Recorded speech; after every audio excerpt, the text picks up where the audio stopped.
আমাদের সমাজটা ঠিক কেমন জানেন? কাণ্ডজ্ঞানহীন মানুষ আর অন্ধ মোহে সমাজটা আচ্ছন্ন। তাই বিশ্বাস, মর্যাদা, ভরসা, ভালোবাসা এগুলো হারিয়ে যাচ্ছে। যারা প্রকৃত মানুষ, সত্য কথা বলে, উদার মানুষ, তারাও ভয়ে পিছিয়ে পড়ে অনেক ক্ষেত্রে। না হলে তাদের আত্মসম্মানের আঘাত লাগে। তো এরকমই একটা গল্প যা শুনলে আপনারা আঁতকে উঠবেন। শুনুন তাহলে।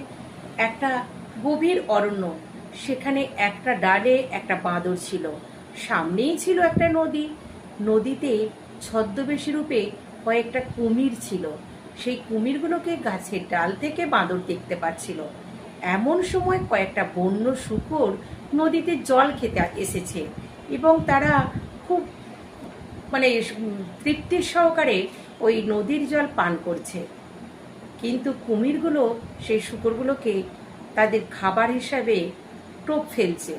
তখন বাঁদরটা ওই শূকরগুলোকে বোঝানোর জন্য গাছের ডালে লাফালাফি করছে, নানা রকম ডাল ভাঙছে, যাতে করে বুঝতে পারে শূকরগুলো যে বাঁদরটা তাদের সাবধান করে দিচ্ছে যে তাদের বিপদ থেকে রক্ষা করার জন্য। শূকরগুলো শান্তিতে তৃষ্ণা মেটানোর অহংকারে বাঁদরটাকে বিঘ্নকারী বলে ভাবছে এবং তারা সবাই মিলে এসে গাছটাকে ফেলে দিল ধাক্কা দিয়ে। তখন বাঁদরটা নদীতে পড়ে গেল। যেই না নদীতে পড়লো, কুমিরগুলো এরকম বাঁদরটাকে খেয়ে ফেললো।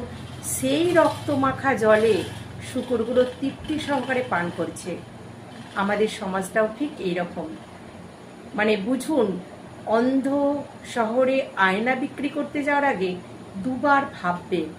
মানুষের উপকার করা, সত্যি কথা বলার আগে ভাববে যে সে কতটা নেওয়ার যোগ্য।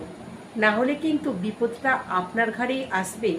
ঠিক বাঁদর যেমন ঘটনাটা ঘটালো বা বাঁদরের যা পরিণতি হলো, ঠিক আমাদেরও এই পরিণতি হয়। সবসময় সত্যি কথা বলাটা নিরাপদ নয়। আর এটাও একটা ব্যাপার যে মানুষের উপকার করতে গেলে অনেক সময় সে উপদ্রব ভাবে।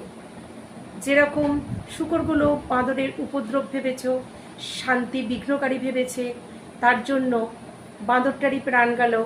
শূকরগুলো নিশ্চিন্তে রক্তমাখা জল তৃপ্তি সহকারে পান করলো। আমাদের সমাজেও ঠিক এইরকম। যে কারোর উপকার করতে যাবেন না, যতক্ষণ না সে বুঝবে বা সাহায্য চাইবে আপনাকে উপকারের জন্য, ততক্ষণ আপনি উপকার করতে গেলেই বিপদ সেই আপনার কাছেই এসে উপস্থিত হবে।